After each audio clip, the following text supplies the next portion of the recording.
Hello students, with respect to our last classes, we have come across, as we have got across in this module 5, we have come across with the very first section of that, and that was secondary storage structure there, okay, and we had come across with protection, okay. So with respect to protection, we had an video lecture which was half done, okay. So there was a last bit which had to be, which I had to cover up, okay, and that was regarding SS control, okay.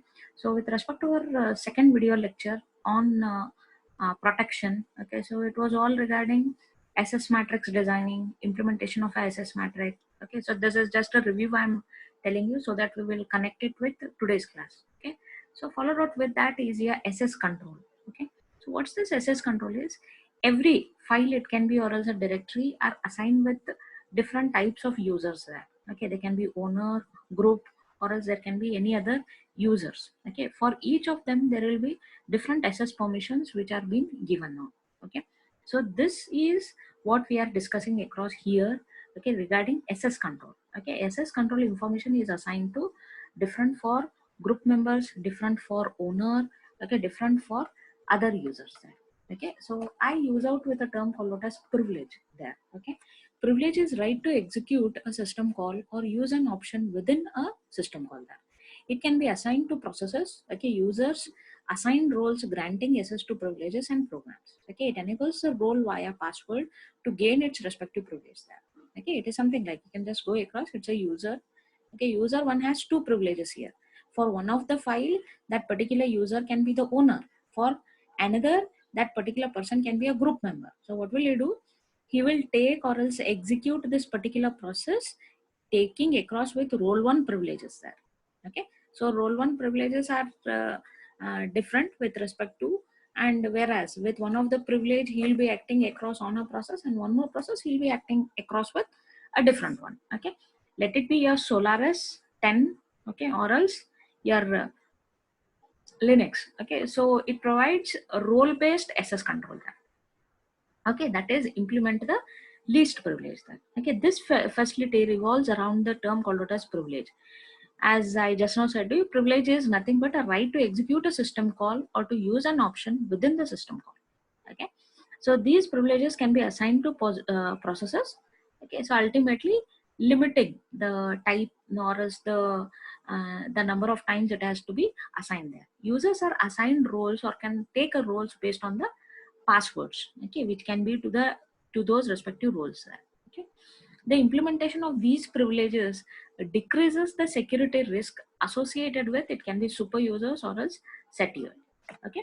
So one of the major which we straight across is called out as a revocation of SS rights, okay. There are various options to remove these SS right of an domain to an object, okay. What are those? It can be immediate versus delayed, we can have selective versus general, partial versus total, temporary versus permanent. SS lists are there, okay. So you can have an deletion of SS rights from a SS list, okay. The SS lists are mainly like, for example, it is read, write, execute, okay, especially the SSS. It can be for simple deletion can be done, or else you can have an immediate, general, selective, total, partial, permanent, or temporary kind of deletion of SS rights from the SS list, okay. So revocation of SS rights, there we have this term called as capability, okay. What is this capability? Capabilities are nothing but are distributed throughout the system there, okay. So always we can revoke them, okay. Schemes that implement revocation for capabilities include these respective followings there, okay. What are those? The very first one is reacquisition. What do you mean by reacquisition? All capabilities are deleted from each of the domain. If the process wants to use a capability, it may find that the capability has been deleted, okay. The process may then try to reacquire the capability.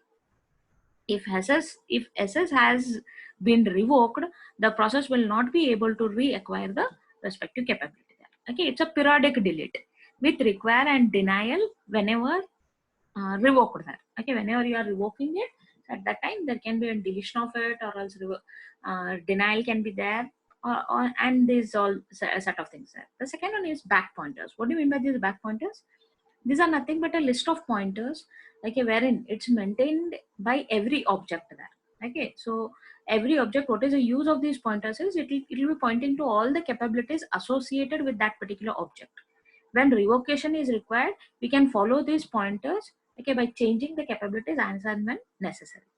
Okay, the third one is indirection. Indirection stands out for uh, the capabilities point indirectly to the objects.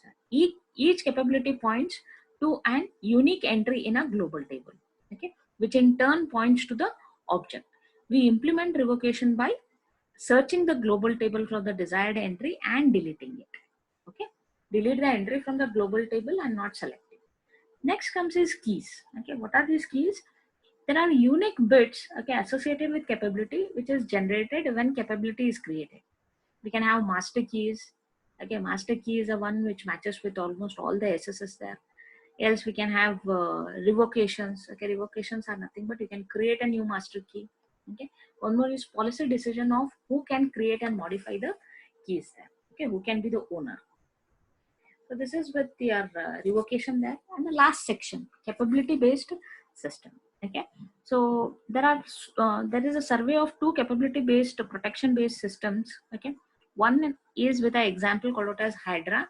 Okay, so Hydra is a capability based system, we say. Okay, so what is all about Hydra we can know is it provides a fixed set of SS rights, okay, known to or else it is interpreted by the respective system there. Okay, it provides considerable flexibility. Okay, so here what can be done is we can have basic forms of SS as a read, write, execute, a memory segment. Okay, in addition we can have, and user can declare the other rights also. Okay, assessing processes must hold the capability and know the operation name there. Okay, so then operations are usually objects are defined procedurally. Okay, so based on the procedures the things happen there. The names of user defined procedures must be identified to the protection system. Okay, so this is a small regard about your respective Hydra as an capability based system there. Okay, even Hydra provides right amplification there. Okay, what do you mean by this right amplification?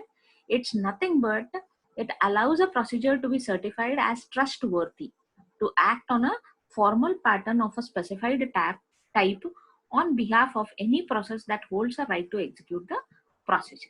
Okay, when a user passes an object as an argument to a procedure, okay, so we know that it ensures that the procedure cannot modify the object there.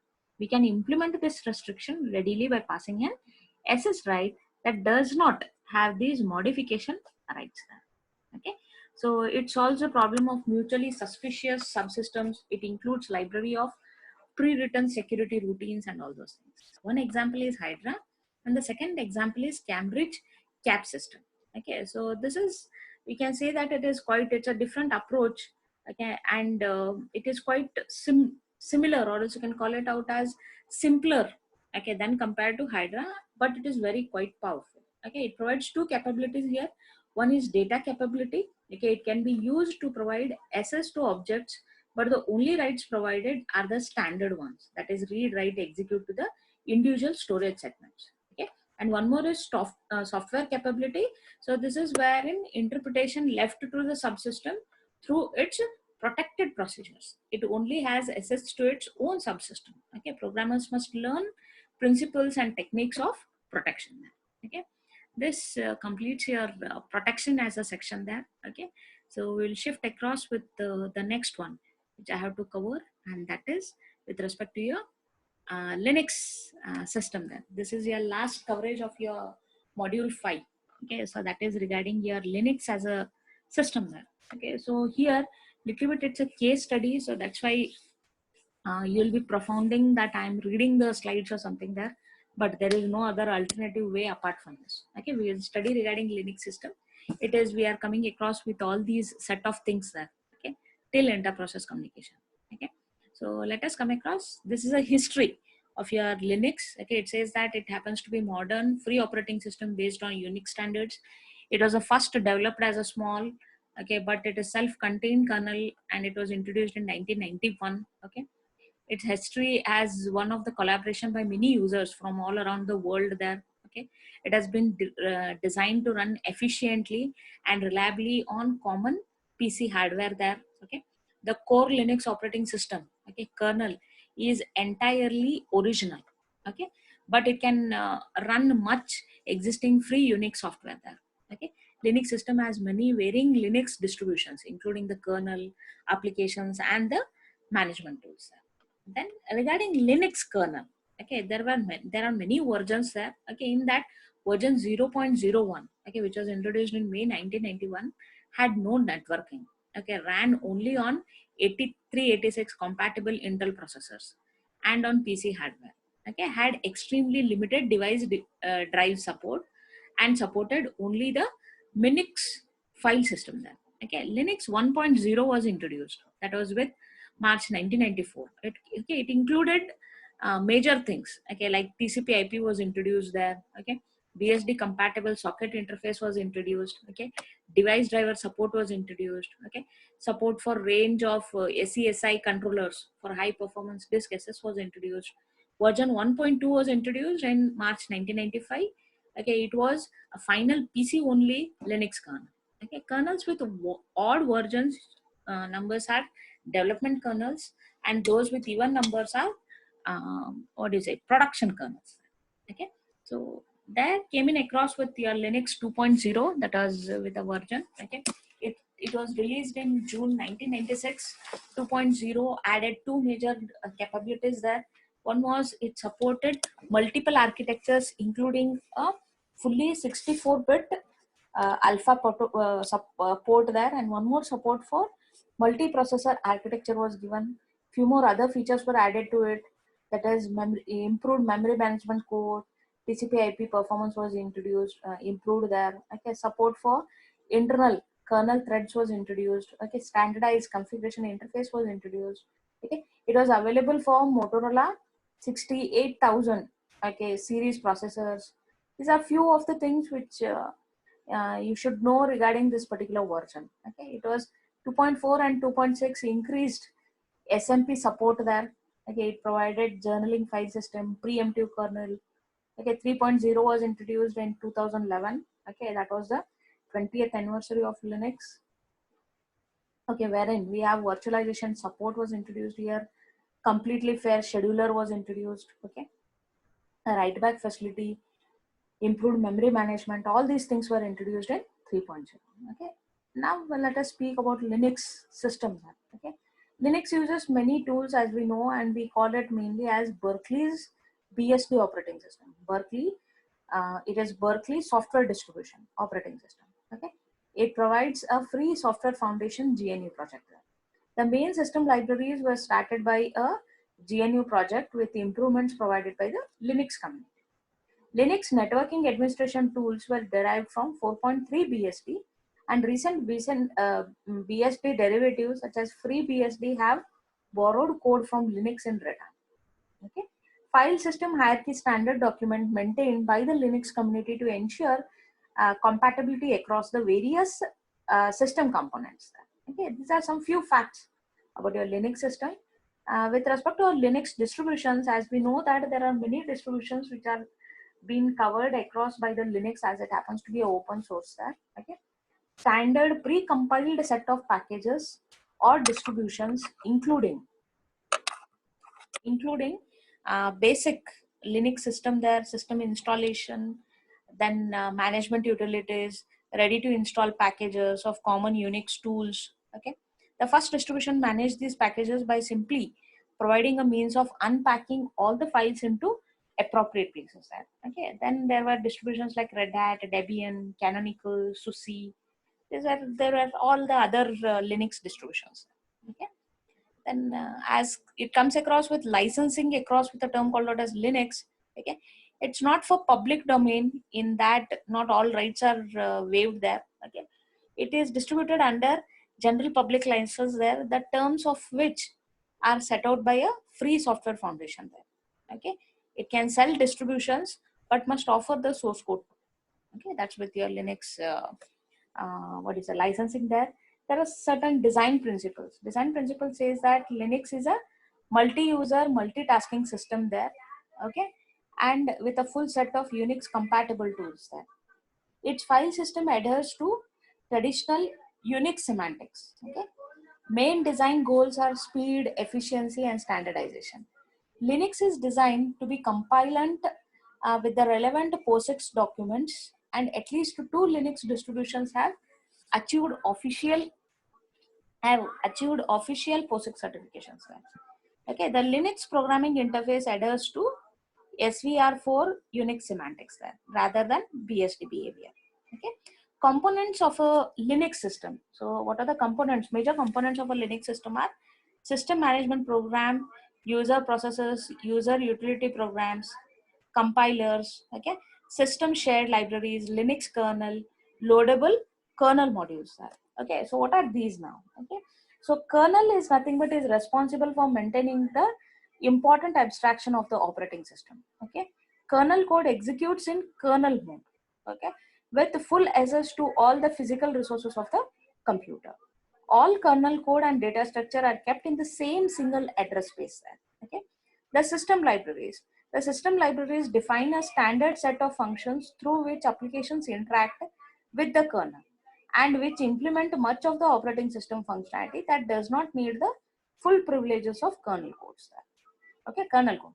The system utilities perform individual specialized management tasks. Okay, so these are all few things to be known about the components of a Linux system there. The loadable kernel modules, Linux kernel, system shared libraries. These are all the subsections of your respective component of any Linux system, if I can say that. Okay, the same thing is explained here. Okay, so followed out with that is kernel modules now.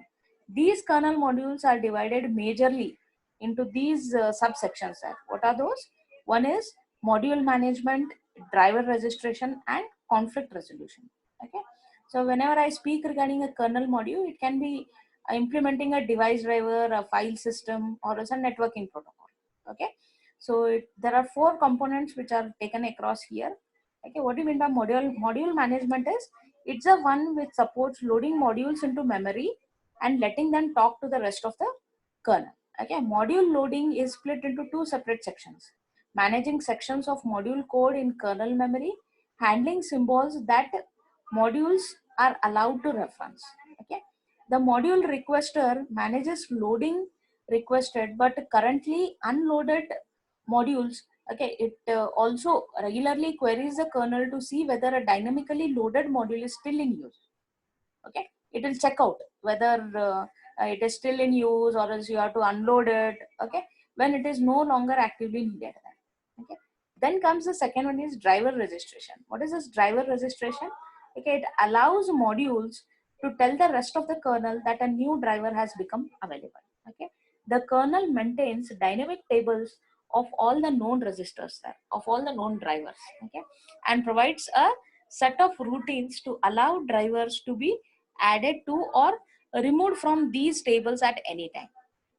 Okay, registration tables include the following items. Okay, it includes device drivers, file systems, network protocols, binary format. Okay, so what are these now? Okay, so it includes mainly device drivers now. Okay, so device drivers. Okay, so device drivers are the one which acts as a medium for any application to be run. Okay, then comes file system, network protocols, and a binary format. Okay, conflict resolution. So what do you mean by conflict? It's a mechanism that allows different device drivers to reserve hardware resources and to protect these resources from accidental use by another respective driver. Okay, the conflict resolution module, okay, it ultimately aims to do three things. What are those? One is prevent modules from clashing over access to hardware resources. The second one is it prevents auto probes, okay, from interfering with existing device drivers. The third one is resolve conflicts with multiple drivers trying to access the same hardware. Okay, so this is with respect to your conflict resolutions. Okay. Next, let us come across with the term called as process management. Process management is a one that separates the creation of a process, okay, and running of a program into two distinct operations there. One is called out as fork, which is used to create a new process, whereas one more is called out as an EXEC. Okay. Under Unix, a process encompasses all the information that the operating system must maintain or else have and track towards. Okay, track towards a single execution of a single program. Okay, Under Linux, process properties fall into three groups there. What are those? Identity, environment, and one more is context. Okay. Now comes the very first one, that is identity. Okay, what is this identity now? Identities are nothing but a process is usually identified by a PID. As I said you, it's a unique identifier which is given for a process, and through this only the kernel interacts. The second one is credential. Okay, every process must be associated with a respective user ID and one or more group IDs there. Okay, so that's with credentials. The third one is personality. Okay, so what is this personality? Personality says that it is the personality identifier that can slightly modify the semantics of certain system calls. Okay, it is mainly used primarily by emulation libraries to request that system calls be compatible with certain flavors of Unix. Okay, then comes is the last one, that is namespace. Okay, namespace is specific view of file system hierarchy. Okay, most processors share common namespace and operate on the shared file system hierarchy there. Okay, but each can have unique file system hierarchy with its own root directory. Okay, then comes process environment. Okay, process environment is all regarding argument vector and environment vector. Argument vectors are nothing but the list of command line arguments used to invoke the running program. Okay, and whereas what do you mean by environment vector? It is the one about what you are speaking regarding the environment variables which makes that particular environment of a process workable. Every per process will be having an environment. Okay, so that will be usually in a format called as name equals to value pairs will be there. Okay, so environment variables are it provides a customization of the operating system that can be set to per process basis. As I said, every process will be having an individual process environment there. Then comes process context there. Okay, process context is all regarding it is something like the state of a running program at any point in time there. Okay, the scheduling context is the most important part of the process context there. Okay, it's the information that the scheduler needs to suspend and restart the process there. Okay, the kernel is the one that maintains accounting information about the resources currently being consumed by every process and total resources consumed by process in its lifetime. Okay, so far. Okay, the file table is an array of pointers to kernel file structures. Okay, when making file input output system calls, processes refer to the files by the index into this respective table that has been given by a file descriptor. Okay, every file table is being you are connecting across towards the file table through this file descriptor value there. Okay, every file is been identified through a file descriptor value there. Okay, so next comes across with the same one. As I said you, there are two things. One is called as signal handler table, and one more is virtual memory context. Okay, so it's the one that defines routine in the processor's address space to be called when the specific signals arrive there. Okay, one more is virtual memory context of a process describes the full contents of its private address space. Okay, then comes is processors and threads. Okay, Linux uses some same internal representation for processes and threads. Okay, both are called out as tasks by Linux. Okay, here we have a new thread is created by a system called out as clone.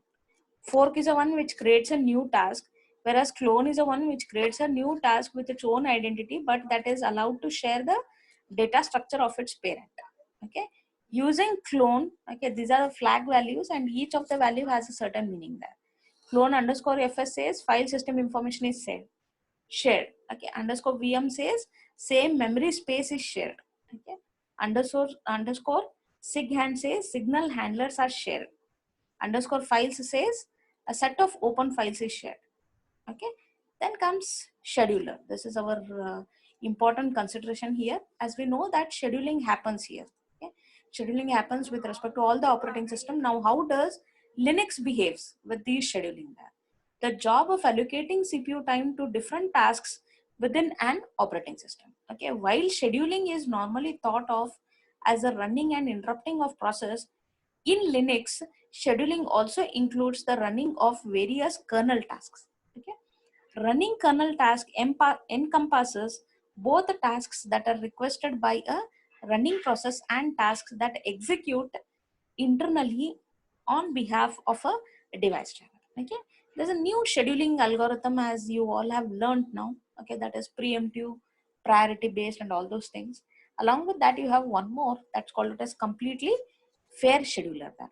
Okay, what is a CFS now? Okay, CFS is, it says it eliminates your what is it, traditional way of it. Okay, n runnable tasks means each gets 1 by n of processors time. Okay, then weighs each task with its nice value.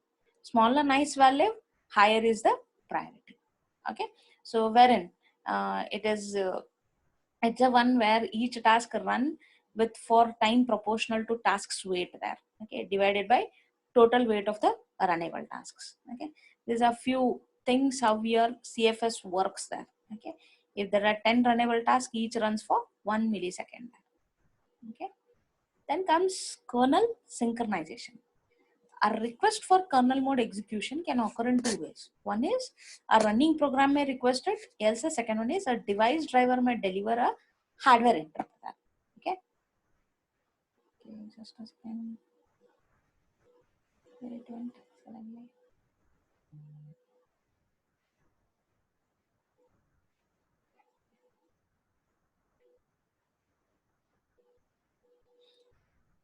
Okay, one is a request for kernel mode execution can be through a running program, and one more is a device driver. Okay, kernel synchronization requires a framework that will allow the kernel's critical sections to run without interruptions by another critical section. Okay, so there are Linux uses two techniques for that. One technique is kernel code is non-preemptible. Okay, and the second one is critical sections that occur in an interrupt service routines there.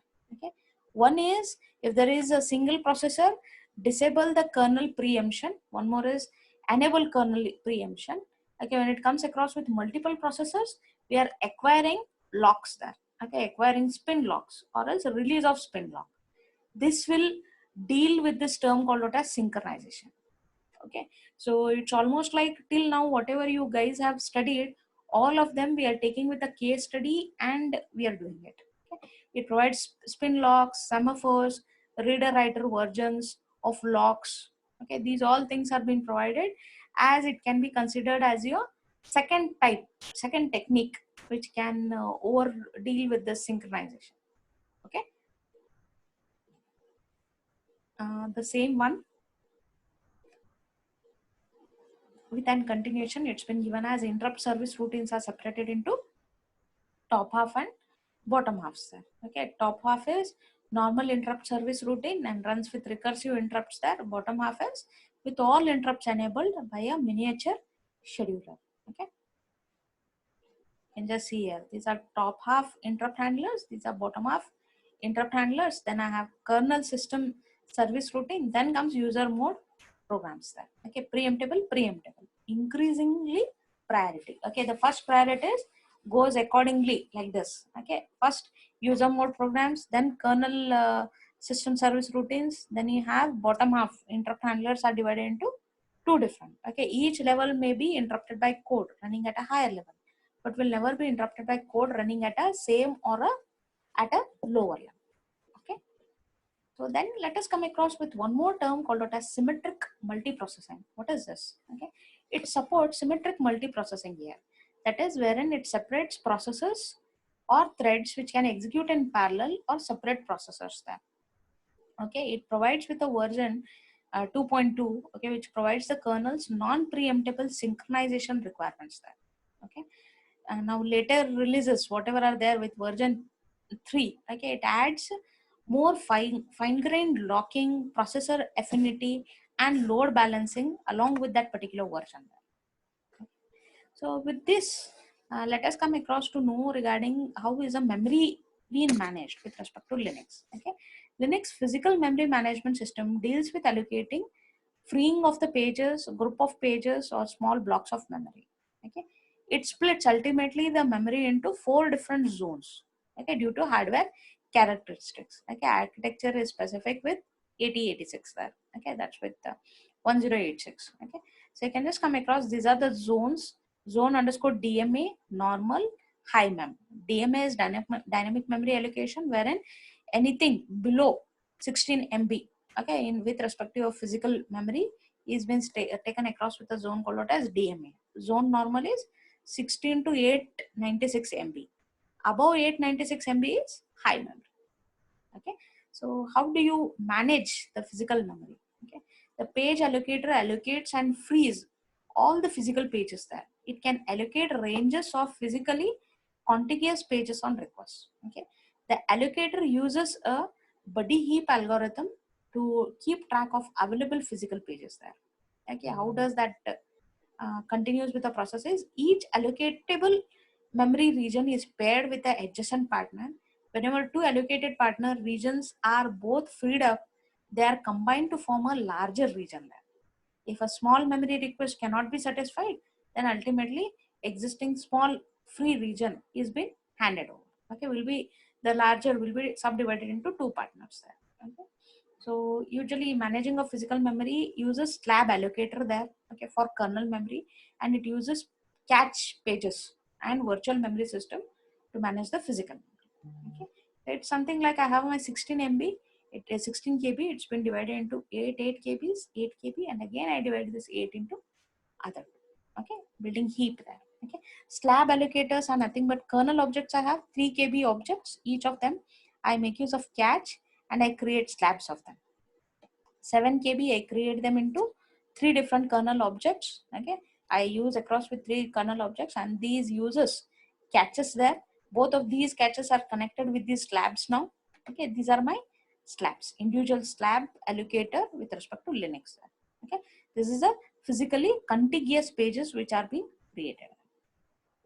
There comes the major use of virtual memory has been done in your Linux there. Okay, VM system maintains the address space visible to each of the process there. Okay, VM manager maintains two separate views of a process address space there. One is logical view and one more is physical. Okay, logical view describing instructions concerning the layout of the address space, and one more is physical view of each address space, which is stored in the hardware page tables for a process there. Okay, so it is with a demand zero memory. Okay, the backing store. Okay, they are even characterized into two ways. The backing store, which describes how the pages for a region can come. Okay, it's a demand zero memory here. Okay, the region's reaction to write, page sharing or copy on write there. The kernel creates a new virtual address space there. Okay, when a process runs a new program with exec system call, that's a one. The second virtual address space created is on creation of a new process by the fork system. Okay, the same continues across whenever you are creating it. Okay, your VMA descriptors are used, which creates a new set of page tables for a child. Okay, the parents page tables are copied directly into the child. Okay, and from there the reference count of each page is been covered, is been incremented. Okay, after the fork, the parent and child share the same physical pages of memory in their respective address spaces there. Okay, your VM paging system, swapping and paging here is done out individually with page out policy algorithm and one more is paging mechanism. Okay, it decides which pages to write out to disk and when. Okay, and one more is paging mechanism actually carries out the transfer and pages data back into physical memory as needed. Okay, and with the same with the kernel memory there. Okay, this is a layout of for your ELF. Okay, that's with I have kernel virtual memory, I have the stack, these are my memory mapped regions. Okay, this is runtime data, uninitialized data, initialized data, program text. Okay, so this is what he wants to tell across in these things that in these prior slides, that is regarding your kernel virtual memory, how is it been designed there. Okay, it contains two reasons mainly. One is static area and one more is the reserved section. Okay, apart from that, then there are two kinds of linking, as you all are aware actually.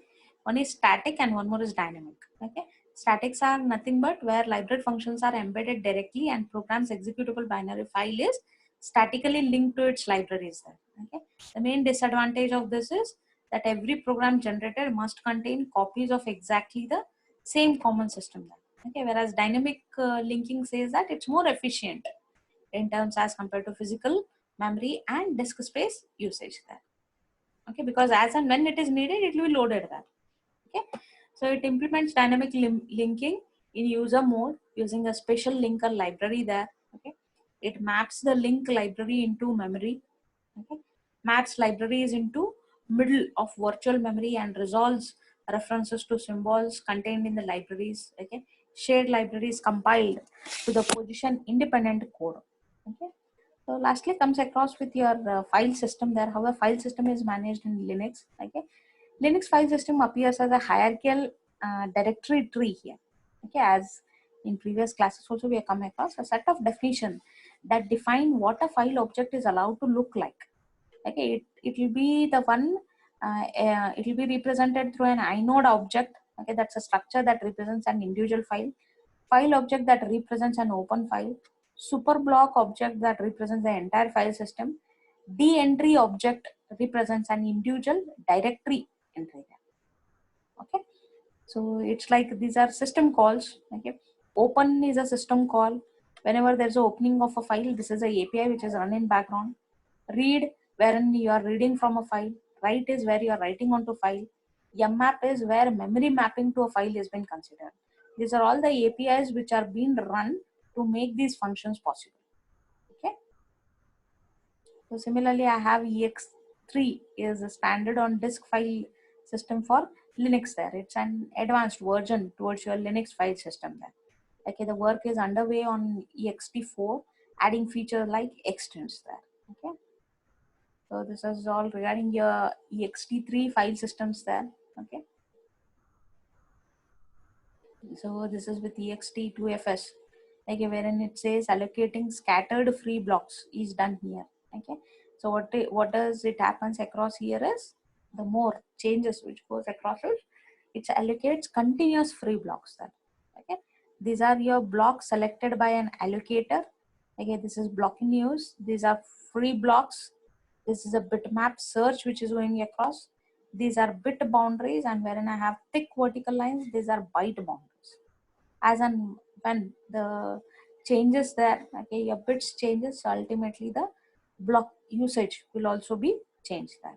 Okay, so let's come across with one more, that is with Linux proc file system there. Okay, it does not store data, rather its contents are computed on demand according to other file requests there.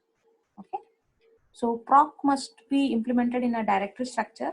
Okay, it contains within, and it has unique and persistent inode number for every directory and file it contains there. Okay. So with your input and output, you have mainly three different kinds of devices which Linux splits there. One is block device, character device, and one more is network. Block device is nothing but it allows random access to completely independent fixed size blocks of data. Character device is the one where every character based on most of other device, they don't need to support the functionality of regular files there. And network systems especially for networking subsystems there. Block device are, it is the block buffer catch serves in for two main purposes there. Okay, wherein it can be, it acts as a pool of buffers for active input output. It serves as a cache for completed input output there. Okay, it provides a main interface to all the disk devices in a system. Okay, so this is the one which was introduced, that is your kernel 2.6 introduced this CFQ queuing. Okay, so wherein your block devices play a very important role here. Okay, the block device driver was been introduced there. This is with your device driver block structure. Okay, I have file system, I have my block device file with me, input output scheduler is there. This is my block device driver, SCSI manager, SCSI device driver. Individually, if I consider for character device, it will be character device file, character device, and device driver. TTY driver is the one which divides me by saying whether the terminal is been supporting to a block device or else character device. Yes, the last one is network one, as we have come across network socket or else network device driver. Okay, so a little bit about block device, and this is about character device. Okay, a device driver which does not offer random access to fixed blocks of data. Okay, I call that one as character device. Okay, character device, one best example is your printer. It happens to be a character device. Okay, and block device are your pen drives and all those things. Okay. So this is with respect to your Linux system. Lastly is with your how do you say, inter-process communication. Okay, so always there is a communication which is being encouraged between the processes in Linux. Okay, it occurs usually through in form of signals. Okay, it can be signals, it can be semaphores, message queues, and all this set of things. Okay, data between the processes is being even supported through pipe mechanism. If you remember, can be one which is a reader process and the other one which is to be a writer process. Okay, to obtain synchronization, shared memory must be used in conjunction with any other inter-process mechanisms. Okay, so these are all the things what are to be dealt with respect to your module 5 Linux system there. Okay, and this is the end of it. Okay, I hope so you all got to know. Thank you.